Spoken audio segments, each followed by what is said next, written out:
निवासी महेंद्र जी कुमावत, अशोक सिंह जी शेखावत, आप सभी हमारे प्रदेश से इस यात्रा के वाहक हैं। आप सबका मैं आज के इस पीसी में जालौर जिले की तरफ से स्वागत करता हूं। आप सभी पत्रकार बंधुओं का हार्दिक स्वागत करता हूं कि आप सुबह अपना समय निकाल कर यहाँ पधारे हैं अच्छी संख्या में। तो मैं इस प्रक्रिया को आगे बढ़ाते हुए आदरणीय राठौड़ साहब से बात निवेदन करूंगा कि आप सभी को संबोधित करें। आप सबका इस प्रेस वार्ता में स्वागत। इसी महीने की 2 तारीख को प्रारंभ हुई हमारी परिवर्तन संकल्प यात्रा, जो राजस्थान में इस समय 4 दिशाओं से चल रही है। ये यात्रा अब जन यात्रा बन चुकी है। भारतीय जनता पार्टी के अश्वमेघ की ये यात्रा अब चुनाव के अंदर कांग्रेस को परास्त करने के संकल्प के साथ निरंतरता से आगे बढ़ रही है। और वैसे भी आज का दिन हमारे सब के लिए अति महत्वपूर्ण दिन है। आज दुनिया के 20 शक्तिशाली देशों के राष्ट्रीय अध्यक्ष हिंदुस्तान में है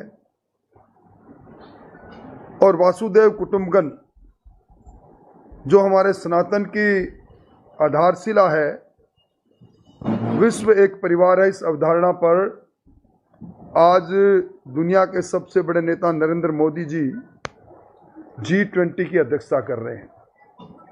आज़ाद हिंदुस्तान का सबसे गरिमापूर्ण और सबसे बड़ा भव्य कार्यक्रम आज हिंदुस्तान की धरती पर हो रहा है। और ऐसे समय में अभी नया नया गठबंधन, कहीं का ईंट कहीं का रोड़ा, इंडिया गठबंधन के एक हिस्से, और उसमें दयानिधि के द्वारा ये कहना कि सनातन धर्म मलेरिया है, डेंगू है, और उसी बात को 2G स्पेक्ट्रम में जेल की हवा खाने वाले ए राजा ने कहा कि एड्स है। आज जिस सनातन को विश्वदेव काटुबंगन की भावना को पूरा दुनिया के नेता अंगीकार कर रहे हैं दिल्ली में, उसमें संकीर्ण मानसिकता की ये बातें हमारे सामने है। अब आज इन दिनों के अंदर सरकारी खजाने से अपने खोए जन आधार को ढूंढने के लिए मुख्यमंत्री जी ने राम नाम की लूट है, लूट सके तो लूट की तर्ज पर अपनी 5 साल की सरकार को अब 5 महीने की सरकार में तब्दील कर दिया। आज जब मैं आपसे बात कर रहा हूं, राजस्थान के अंदर महात्मा गांधी प्रेरक के नाम से 50,000 लोगों की भर्ती आज सरकार ने प्रारंभ कर रखी है। और इस भर्ती में 4500 रुपये मानदेय देने की बात कही है। और 50 वर्ष तक के, 21 से लेकर 50 वर्ष तक के 12वीं पास लोगों को नियुक्त कर रहे हैं। और दुर्भाग्य है कि पहली बार सरकारी धन से जिन कांग्रेस के कार्यकर्ताओं की नियुक्ति देकर चुनाव की वेतरणी पार ये करना चाहते हैं, उनमें चयन समिति के अंदर ब्लॉक कांग्रेस के पदाधिकारी 3 पदाधिकारी अलग अलग नामजद किए हैं।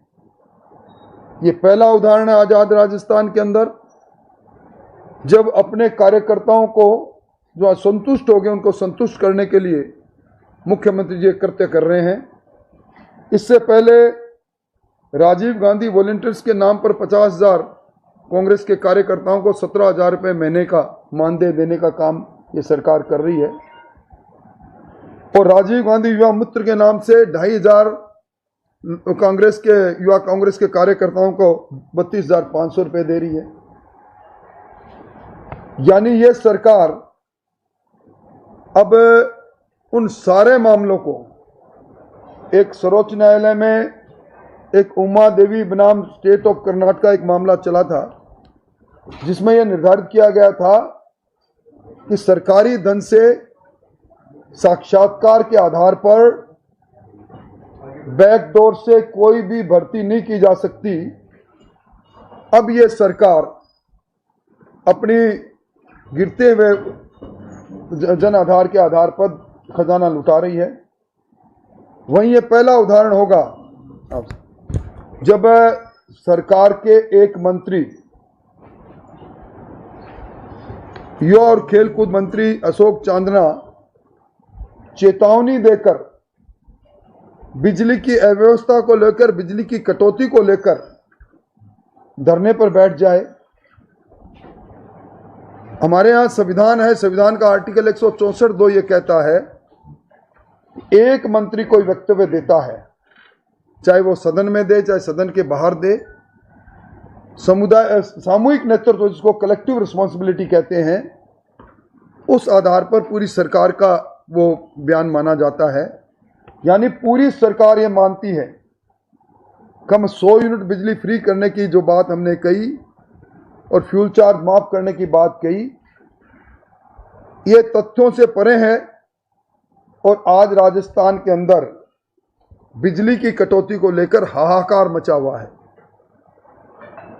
चांदना जी ने तो धरने पर बैठकर उनके 6 महीने से जो 96 बड़े ट्रांसफार्मर फूके पड़े थे, जिनसे बड़ी संख्या में उनकी विधानसभा के लोग प्रभावित हो रहे थे, वो ले लिए।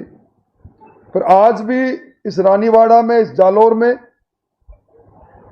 किसान के जो ट्रांसफार्मर है, गांव के ट्रांसफार्मर है, बिजली की कटौती है। सरकार ने वादा तो ये किया था कि वो 2 ब्लॉक में 31 मार्च 2022 के बाद, 31 मार्च 2023 के बाद 2 ब्लॉक में किसान को बिजली देंगे। रात को किसान को खेत में बिजली के लिए जाना नहीं पड़ेगा। ये सरकार, जिस सरकार ने बिजली खरीद में सर्वाधिक भ्रष्टाचार किया है, मैं सरकार पर आरोप लगाता हूं। आज की तारीख में हमारे 3200 मेगावाट के जो हमारे खुद के थर्मल पावर प्लांट उनको बंद कर रखा है। और बिजली की एक कृत्रिम कमी जो है,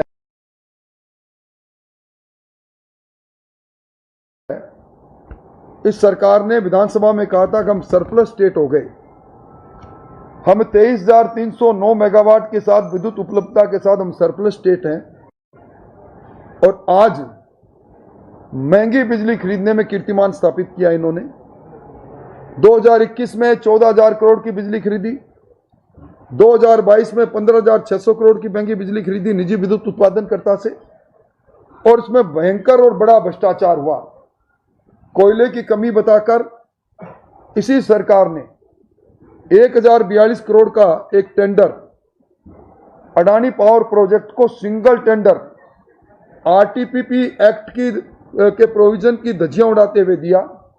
18,000 रुपये मेट्रिक टन का कोयला, राजस्थान में अब तक का सर्वाधिक महंगा कोयला सिंगल टेंडर से उन अडानी जी से खरीदा, जिन अडानी जी को इस सरकार ने 67,000 हेक्टेयर जमीन उसके विद्युत संयंत्र लगाने के लिए डीएलसी रेट पर दी है। किस मुंह से ये केंद्र सरकार और केंद्रीय नेताओं के इशारा करते हैं? कोयले के खरीद में भयंकर भ्रष्टाचार, बिजली की खरीद में भयंकर भ्रष्टाचार, और किसानों के जो कनेक्शन इन्होंने विधानसभा में कहा था 28 फरवरी 2022 तक जितनी भी एप्लीकेशन किसानों के कृषि कनेक्शन के लिए पेंडिंग है, हम उनको कनेक्शन देंगे। आज तक यहाँ इस इलाके के अंदर 1.5-2 साल से डिमांड नोटिस जमा है। 1 लाख से लेकर 2.5 लाख तक के जमा है, किसान को बिजली नहीं मिल रही। और ट्रंकी प्रोजेक्ट जो इन्होंने बनाया बिजली देने के लिए, 2300 करोड़ का प्रोजेक्ट बनाया, 6 बार निविदाओं की तिथि बढ़ाई और 3900 करोड़ हो गया। भयंकर भ्रष्टाचार करके इस सरकार ने जल जीवन मिशन के अंदर 22,000 करोड़ का भ्रष्टाचार किया, जो प्रमाणित हो गया। कुछ लोग जेल में है, कुछ लोग जेल में जाने की तैयारी में है। और मैं समझता हूं कि भ्रष्टाचार का जो कीर्तिमान सरकार ने स्थापित किया है वो किसी से छुपा हुआ नहीं है।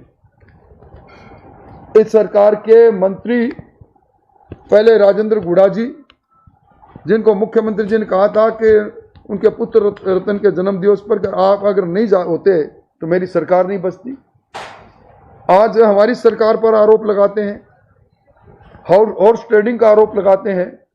2 बार मुख्यमंत्री जी ने पूरी बहुजन समाज पार्टी को निगल लिया और उन्हीं के नेता राजेंद्र जी गुढ़ा, जिनको सब्जबाग दिखाए थे, जब वो पूरे नहीं हुए तो उन्होंने सबसे पहले कहा कि सरकार का अलाइनमेंट खराब है। मंत्री रहते हुए उन्हें मंत्री परिषद की बैठक में बाहर आकर कहा कि हमारे यहाँ 40% का कमीशन चलता है। उन्होंने कहा कि हमारा सबसे भ्रष्ट मंत्री शांति धारीवाल है। और उसके बाद सदन में उन्होंने कहा कि बहन बेटियों की इज्जत सुरक्षित नहीं, उनको बर्खास्त किया गया। और वो लाल डायरी लेकर आए और लाल डायरी टेबल कर रहे थे, तब लाल कपड़े से इस तरह सांड भड़कता उस तरह कांग्रेस पार्टी भड़की और सदन में मार्शल ने पुलिस बुलाई। हमारे एक मदन दिलावर जो दलितों के नेता, उनको निलंबित किया गया, सदन की कार्रवाई को बंद किया गया। और लाल डायरी में उन्होंने जो आरोप लगाए आरसीए के चुनाव में, मुख्यमंत्री जी के ओएसडी पर आरोप लगाया, मुख्यमंत्री जी के बेटे पर आरोप लगाया, मुख्यमंत्री जी पर खुद पर आरोप लगाया, बोले नहीं। ये सरकार लाल डायरी की सरकार है। मैं मांग करना चाहता हूं कि सरकार इस पर अपना वक्तव्य दे। प्रियंका जी आज निवाई में आ रही है, तो प्रियंका जी निवाई में आए, पहले वो बाघ देखने आई, पर्यटक के रूप में आती है, तो उनको कम से कम दरियावद जरूर जाना चाहिए। मेरा उनसे मेरी उनको सलाह है। मणिपुर की बात को, निवस्तर महिला की बात को उन्होंने राष्ट्रव्यापी आंदोलन कांग्रेस ने किया। यहां भी मेरी बेटी निवस्त करके और गांव में घुमाई गई। इनको कोटड़ी में जरूर जाना चाहिए, जहां इनके खासम खास धीरज गुजर, जहां हारे हुए विधायक होने के बाद भी विधायक के रूप में काम कर रहे हैं। वहां एक दलित की बेटी को बलात्कार करके जिंदा भट्टी में जला दिया गया। उनको आज की धौलपुर की ताजा घटना जो है, एक दलित बच्ची को बार बार दबंगों ने छेड़ा, शिकायत पर कार्रवाई नहीं, उसने आत्महत्या कर ली। वहां जरूर जाना चाहिए। और ये मौजूदा सरकार, जो सरकार आज लंबी लंबी बात कहती है, राजस्थान के अंदर कल से पेट्रोल पंप के लोग हड़ताल पर जा रहे हैं। वो मांग कर रहे हैं कि इस सरकार ने कहा था कि हम अपने जन घोषणा पत्र में हम पेट्रोल और डीजल को वेट उसमें लाएंगे, जीएसटी के दायरे में लाएंगे। आज सर्वाधिक महंगा पेट्रोल पर जो हमारा वेट है 31.4% है, डीजल पर 19.30% है, रोड सेस ₹1.75 प्रति लीटर है। इसको कम क्यों नहीं करते? महंगाई राहत के नाम पर अन्नपूर्णा किट के माध्यम से भ्रष्टाचार और अमानक किट बांटने का आरोप सरकार पर लग चुका है। सर्वाधिक मंडी टैक्स यहाँ है, सर्वाधिक महंगी बिजली यहाँ है और सर्वाधिक अपराध यहाँ है। ये जालौर का इलाका नशीले पदार्थों के लिए ट्रांजिट रूट बन गया। इन सारे बुनियादी मुद्दों के साथ मैं प्रियंका जी को कहूंगा कि उन्होंने कहा मैं लड़की हूं, लड़ सकती हूं, तो राजस्थान में जो हमारी बेटियों के साथ जो जिस प्रकार का एक के बाद एक दुष्कर्म हो रहे हैं, और मुख्यमंत्री जी कह रहे हैं कि बलात्कार करने वाला कोई दूसरा नहीं, परिवार के लोग ज़्यादा हैं और 50% मामले छूटे हैं। संसदीय कार्य मंत्री कहते हैं कि बलात्कार इसलिए होते हैं कि मर्दों का प्रदेश है। इस पर उनको संज्ञान जरूर लेना चाहिए। और मैं ये कह सकता हूं कि बिजली और पानी और बढ़ते अपराध और इस इलाके में क्षतिग्रस्त सड़कें और जिस प्रकार ओले टपकते हैं उस तरह जिले टपके, और इन्होंने जिस प्रकार सांचौर जिला बनाया है और सांचौर जिला के अंदर रानीवाड़ा की कुछ ग्राम पंचायतों को जबरन शामिल करने का काम किया। हमारी सरकार आएगी, हम जिलों के गठन को तार्किक करने की कोशिश करेंगे। हमारी सरकार आएगी, इस यहाँ माही का पानी किस प्रकार है इस पर हम अलग से एक स्कीम बना के करेंगे। मोटे तौर पर मैं कह सकता हूँ कि ये राजनीतिक कुराज है इस शासन के अंदर। आज जब मैं आपसे बात कर रहा हूँ, राजस्थान में 104, 108 की सेवाएं ठप पड़ी है, पिछले 8 दिन से ठप पड़ी है। और उनकी मांग है कि हमें संविदा में नियुक्ति, दूसरे लोगों को संविदा में लेने की बात कि हमें भी लें।